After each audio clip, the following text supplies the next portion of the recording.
กราบสบายดี FC เบิร์ดสุขูสุคนมาพบกับซองเบายูบอีกครั้งเนาะตอนนี้นี่ค่อยกาพาน้องแยกนี่ลงไปหาปลาตามห้วยเพราะว่าโดนแล้วบ่ได้ออกคลิปนำกันแล้วก็เบายูบก็บ่ได้ถ่ายคลิปแล้วเนื่องจากว่าเฮาบ่สามารถเปิดสร้างรายได้ก็เลยขี้คร้านอยากเฮ็ดคลิปอีกเพราะว่าเฮ็ดไปก็เปิดสั่งรายได้บ่ได้อันนี้นี่มื้อวานมื้อซื่นนี่ฮักก็ลงไปเอาพินแต่ว่ายืนยันที่อยู่นี่ยังบ่ทันได้มันว่ารหัสพินนี่บ่ถูกเพราะฉะนั้นนี่เบายูบสิมาแจ้งในคลิปนี้บางทีต่อไปนี่อาจสิเฮ็ดคลิปแบบบางครั้งบางคราวคือกันมื้อใดมีเวลาก็สิมาเฮ็ดให้ทุกคนได้เบิ่งและโอเคแต่ทุกคนสามารถติดตามการออกหากินของเฮาในวันนี้ไม่แต่เฮาจะลงเลยอันนี้แม่นห้วยละแงเฮาลงไปหามื้อวานนี่ค่อยเบิ่งน้ำนี่มันยังใสแต่ว่ามื้อนี้นี่น้ำขุ่นแล้ว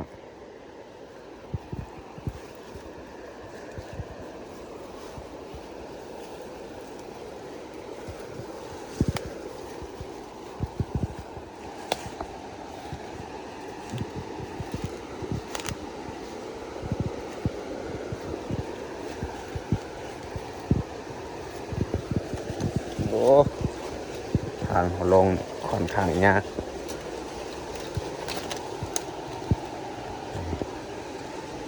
หันบอนห้วยมันโฮมกันเบื้องหันนี่แม่นห้วยละซ้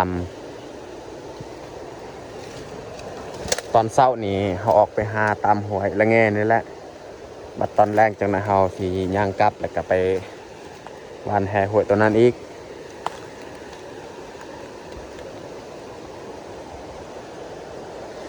มีแต่เฮาสิเริ่มเลยบัดตอนเฮาวานแห่นี่สิให้น้องแยกเป็นคนท้ายเอาสิเริ่มออกวานเลยแต่นี่คือเพิ่งเลย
เลื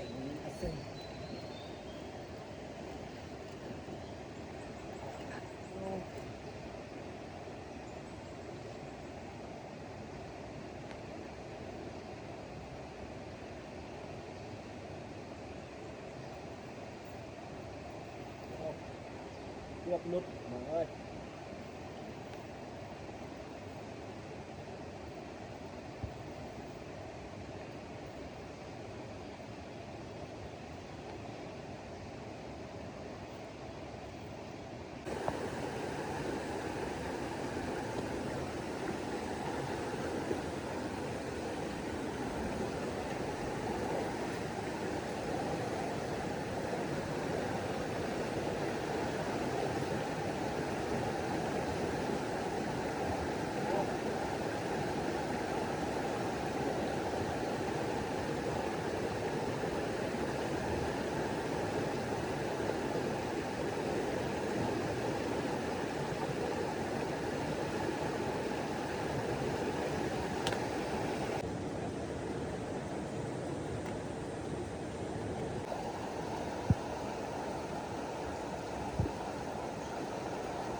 ตอนนี้นี่เฮาฮอตบอลที่เฮาจะพักเฮ็ดกินก่อนแล้วจึงคอยย่างเมื่อแล้วก็ไปวานแฮห้วยละซ้ำอีกห้วยตัวนี้นี่เฮาบ่ได้ป่านี่ปลานี่เฮาได้แต่ซ้ำนี้แหละแล้วก็ยังมีอีกอยู่กระทงเฮาปะไว้ในกระทงหัน3โตเขาลงเทื่อนี้นี่ป้านี้บ่ไล่แล้วเนื่องจากว่าเขาสอดช่วงนี้นี่เขาสอดตลอดจากน้อยเขาสียางเมื่อแล้วก็ไปวานแห่ห้วยและซ้ำอีกห้วยตัวนี้นี่คือซีเมนเขาสอดตลอดนี่แหละบ่มีปลาบางย่านนี่มีอยู่ปลากัวตัวใหญ่3โตนี่โอ้แห่นี่บ่อยู่เลยจีกเบิดมันเฮ็ดนี่ใหญ่ซ้ำค่านี่แหละ3โตถ้าว่าเขาได้ตัวนั้นนี่โอ้คักสุดแหละพี่น้องเอ้ยแต่อยู่นี่แหละเขาสีดังไฟแล้วก็เฮ็ดกินก่อนจึงคอยย่างเมื่อให้น้องแยกนี่ดังไฟก่อนวันนี้นี่จะให้น้องแยกเป็นคนเฮ็ดกินเขาลองกินสีมือน้องแยกอีกเพราะว่าดนแล้วบ่ได้ออกคลิปนำกัน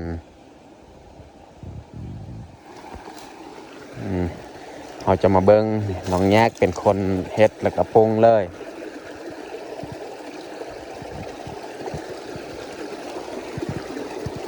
เอาใบตองมาปูใส่ปากของเฮากันแต่สำนี้แหละนี่6โต7โตมีแต่โตน้อยๆตัวใหญ่นี่เฮาสิเอาเมื่อตัวน้อยๆนี่เฮ็ดกินเบิดเลยเฮาเซาะขี้มันออกแล้วก็ตัดเป็นตอนจักหน่อยแล้วก็ใส่แจวเขาเอาเมื่อมีแต่ตัวหนึ่งพอเขาไปว่านห้วยละซ้ำบ่ได้ก็มีแต่ตัวหนึ่งนี่แหละขับแรงนี่เขาไปห้วยละซ้ำอีก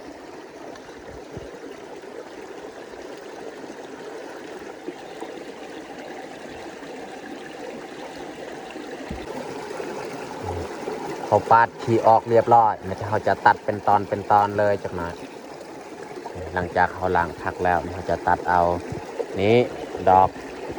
ภาษาเฮาเอิญอรุย ภาษาลาวนี่จักอีหยังเพิ่นบ่ฮู้รสชาติมันคมดีเด้อันนี้กินก็แซ่บอยู่บ่คมปานใดธรรมดานี่แหละ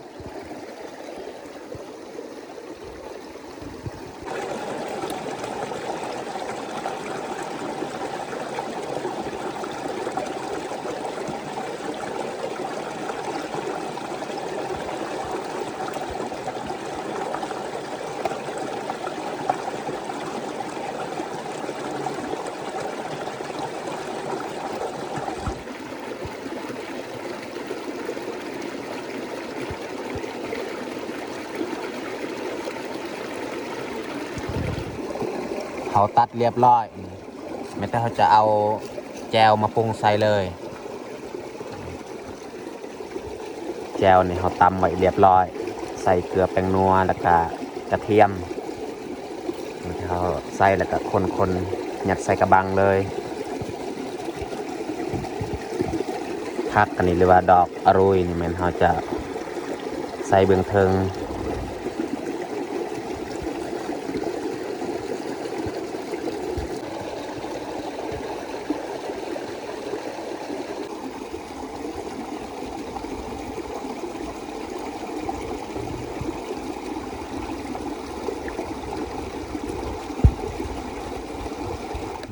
เขายัดใส่กระบังเรียบร้อยไม่ต้องเขาจะมาดังไฟอีกเพราะว่าบางย่านนี่ถ้าว่าเขาดังก้อนนี่ยานไฟนี่มันสุดนี่ฟืนนี่สุดก้อนก็เลยไปปรุงของกินก่อนแล้วก็จึงคอยมาดังไฟเพราะว่าฟืนนี่ยานมันสุดไวไม่แต่ไม่พุงนี่แล้วก็ฟืนตัวน้อยๆอันนี้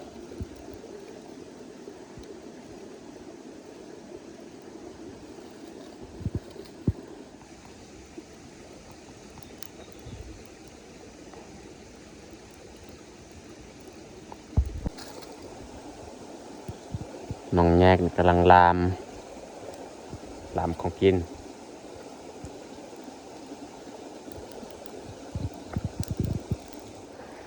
ตอนนี้ของกินของเฮากะไก่สุกแล้วยังอีกประมาณ 2-3 นาทีนี่เฮากะจะปรุงแล้ว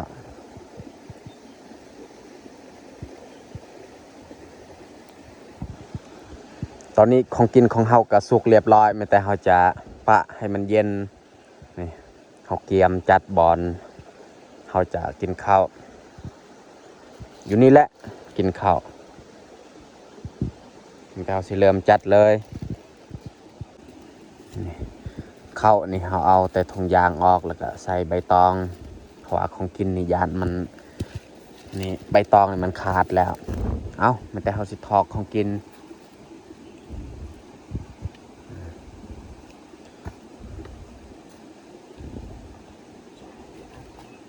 ยังฮ้อนอยู่ได้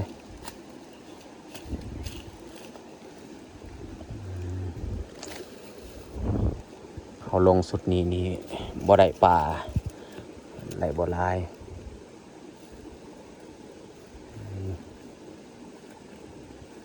ย่อขึ้นสูงๆรถ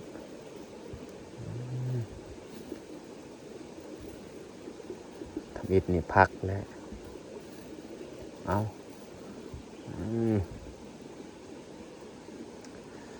แต่ดอกอันนี้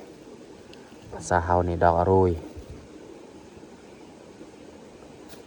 โอ้มันติดกระบังในไม้เบิดเลยเคาะก้อนแล้วจึงคอยทอก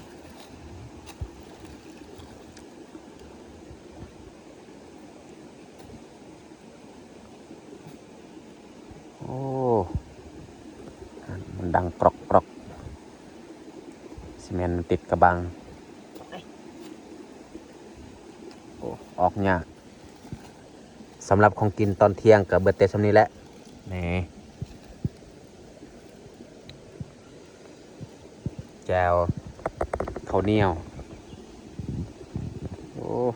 กินอยู่ป่านี่แซ่บขนาดดนแล้วบ่ได้กินวันนี้ก็ได้พาน้องแยกนี่ลงไปหาปลาอีก จัดผักเข้ากับสำเร็จเรียบร้อยมีแต่เขาจะลงมือกินเขาวเลยเอามาทุกคนมากินข้าวเที่ยงนำกันกินข้าวบรรยากาศตามห้วยนี่แซ่บคักเลยพี่น้องเอ้ยอยู่บ้านนี่อากาศร้อนแห้ง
ครับ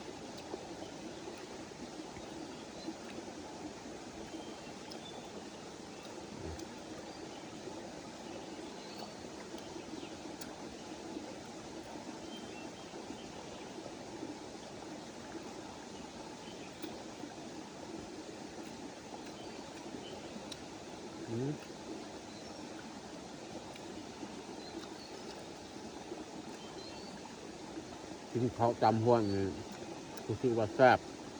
บุคืออยู่บ้านนะ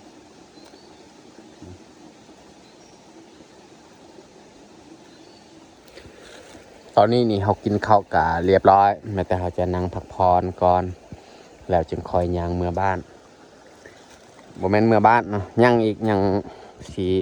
เมื่อวานแห่หวยละซ้ำอีกจนฮอด3-4 โมงพุ่นแหละจึงย่างเมื่อบ้าน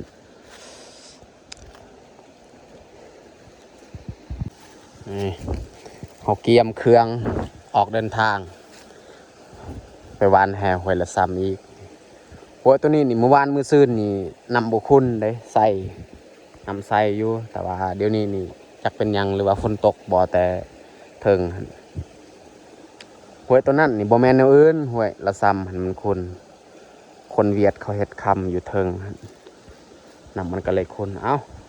แต่เฮาสิย่างเมื่อเลยตอนนี้ก็เวลา1 โมงแล้ว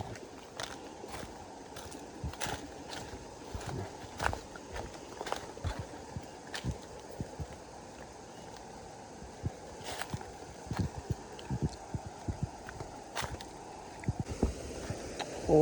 หอนนี่โอ้ยอยู่ลมแล้วบอลหวยมันโฮมกัน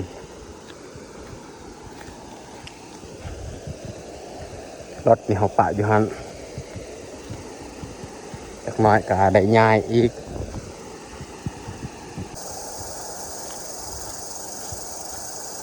มันแต่จักรจันทร์และห้องแถวนี้รถของเฮามันอยู่ฮันเขาปะ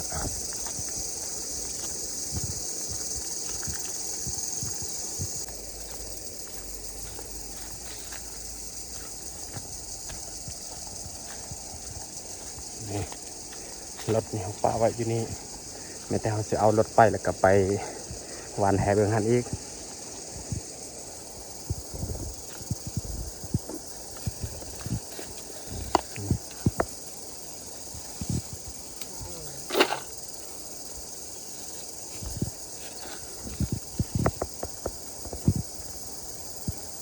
นี่ห้วยละซ้ำแต่ว่ามีคนลงแล้วรถในลายเขาจอดปะอยู่นี่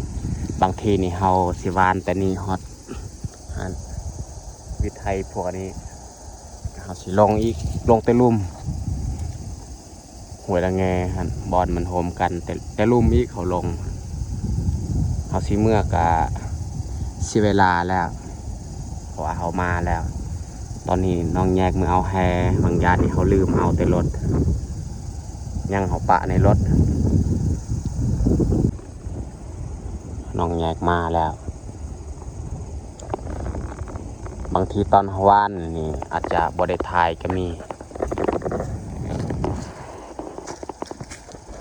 เขาจูดกองหาที่เขากองไว้เขาเริ่มวานแต่นี่แหละแต่นี่คือเทิง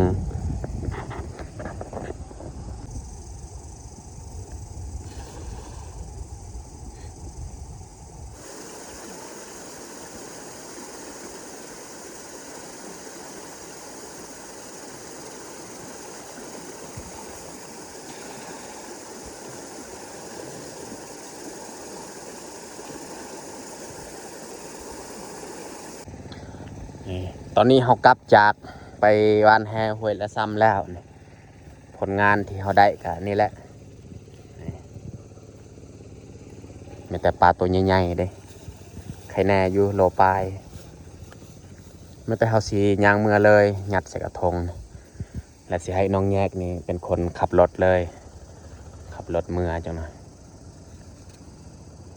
ตอนนี้ก็เวลา4 โมงปลายแล้ว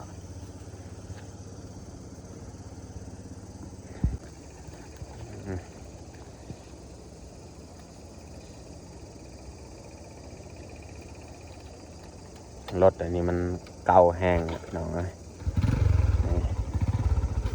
ควันมันออกเลยเอาปาไว้ทางหน้า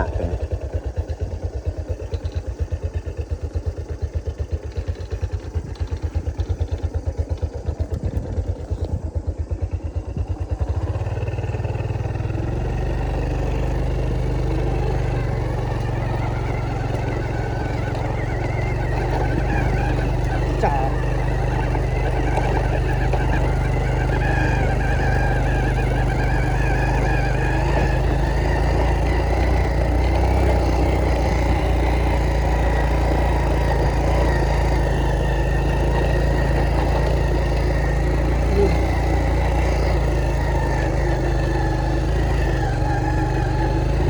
เดี๋ยวนี้นี่ทางเข้าบ้านเฮานี่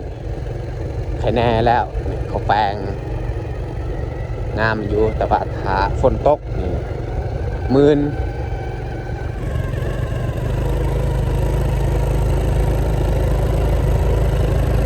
และสำหรับคลิปนี้ก็น่าจะจบลงอยู่นี่เลยถ้ามักคลิปแบบนี้ก็อย่าลืมกดไลค์กดแชร์ก็เป็นกำลังใจให้คอยกับน้องแยกนี่ได้เฮ็ดคลิปต่อๆไปขอบใจบายบายเจอกันในคลิปต่อไป